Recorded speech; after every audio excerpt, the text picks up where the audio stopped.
The U.S. economy missed expectations for jobs added in January. That said, the unemployment rate did improve to 4%, according to data released Friday. But this latest look into the labor market is a lot more than month deep. It includes a downward revision in jobs added to the tune of more than 500,000 people, and also a major adjustment in the number of people in the U.S. due to immigration. We'll break down those numbers in 1 minute with our guest. But first, a look at January. The U.S. economy added 143,000 jobs in a month that started with President Joe Biden and ended with President Donald Trump.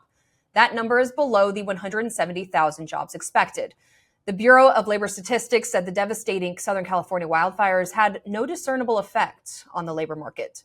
And now for those revisions. I want to bring in Aaron Sojourner, senior researcher at the W.E. Upjohn Institute for Employment Research. Aaron, before we get into this month's numbers, there was a lot being made of what these revisions were going to bring. Now that we have the numbers, we see this revision downward of 589,000 jobs. What's your takeaway? What does this mean?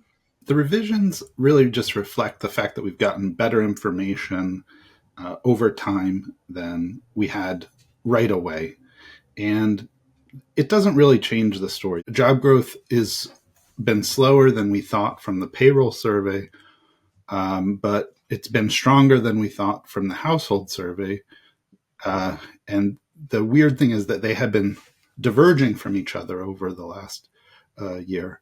And so we didn't know which one was more accurate. And what this revision does is kind of split the difference and say, well, the payroll number came down, the household number went up, and actually the average was somewhere in the middle. Seems to be about right. And isn't it true that this actually isn't as bad as they thought it was going to be? I mean, preliminary estimates of what this revision was going to be was a lot worse than what we're seeing today on paper.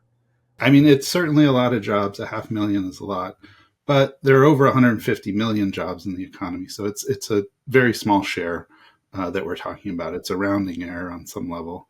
And, the economy is an enormous, complex, fast-moving thing. And the Bureau of Labor Statistics does amazing work to measure it in real time, just weeks after they measure it, they're telling us about it. And there's always noise in that process.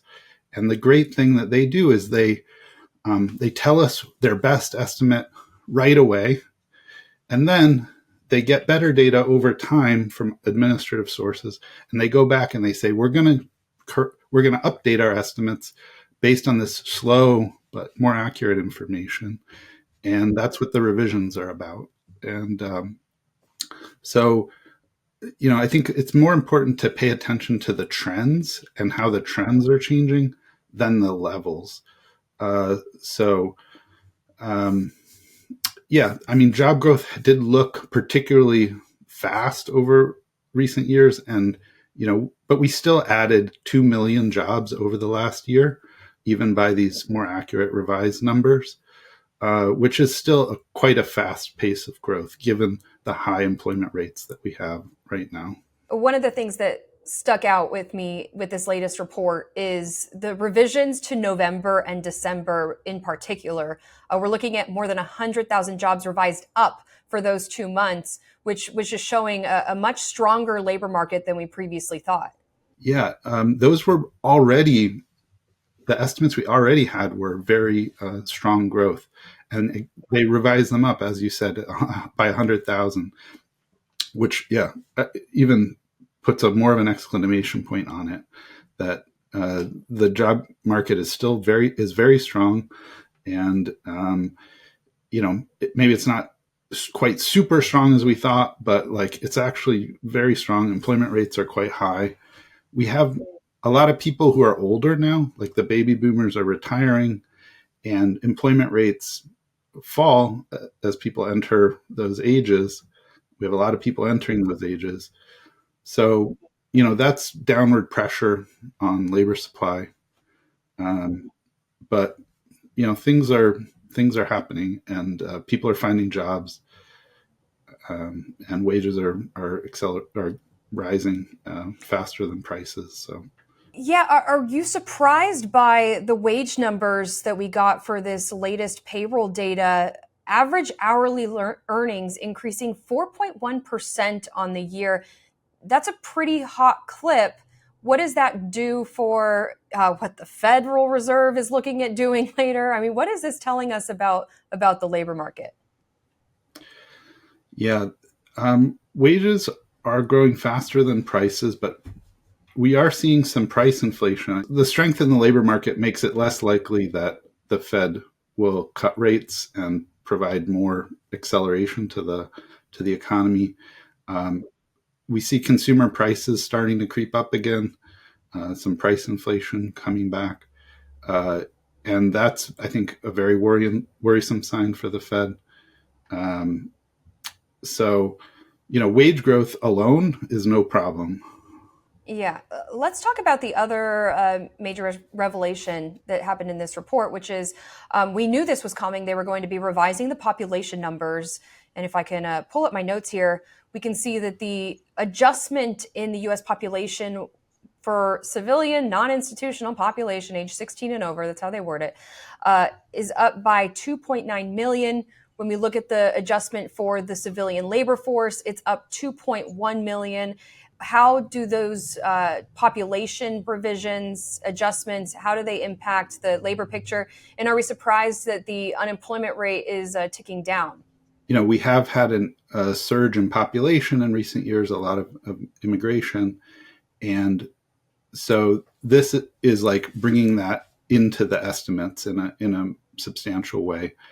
But again, it doesn't really change our view of the economy. We knew that this was coming. The census had previewed the top line results, and the main thing is that what we should pay attention to is the things like you said, the unemployment rate, the labor force participation rate, the employment rate didn't jump much. Those didn't jump at all. Like they were pretty stable. So it's a little bit tough to interpret any one month. These things are noisy. I wouldn't get too excited about the fall in unemployment rate. It was pretty close to a rounding threshold. It just kind of edged down a little bit across the threshold. But the unemployment rate is quite low, and that's really great news for American workers. It is hard to find a job if you're looking. Hiring rates are low, and long-term unemployment is substantial. But it's a small share of people who are unfortunately find themselves in that situation. Most people who want jobs have them and are have a lot of job security. Actually, it's a strange labor market right now because we've had 4 years of incredibly secure jobs for people who have them. The layoff rates have been at record lows for years now. But now it's also harder for people to find a job if they need it. So it's kind of like people are frozen in place. If you have a job, you can keep it. If you don't have a job, it's hard to get one. And what you just said confirms a LinkedIn survey that just came out showing that the majority of folks actively looking for a job are in the job market looking for at least 6 months. 22%, so more than 1 in 5, are stuck looking for that job for more than a year. So just echoing the point that you just made about how difficult it is if you aren't actively employed right now to find that job. I think a lot of employers are facing a lot of uncertainty right now and reluctant to make big moves. With the policy environment changing so much and so much uncertainty on the economic policy front, it's got things a little bit frozen in place. And that's like the most troubling fact right now about the labor market is the fact that there are these people who've been stuck and struggling to find a job. And that is really hard to be in that situation. It's very demoralizing. Yeah. Aaron Sojourner, senior researcher at the W.E. Upjohn Institute for Employment Research. Thank you so much for breaking this down for us today. We appreciate it. Thanks, Simone.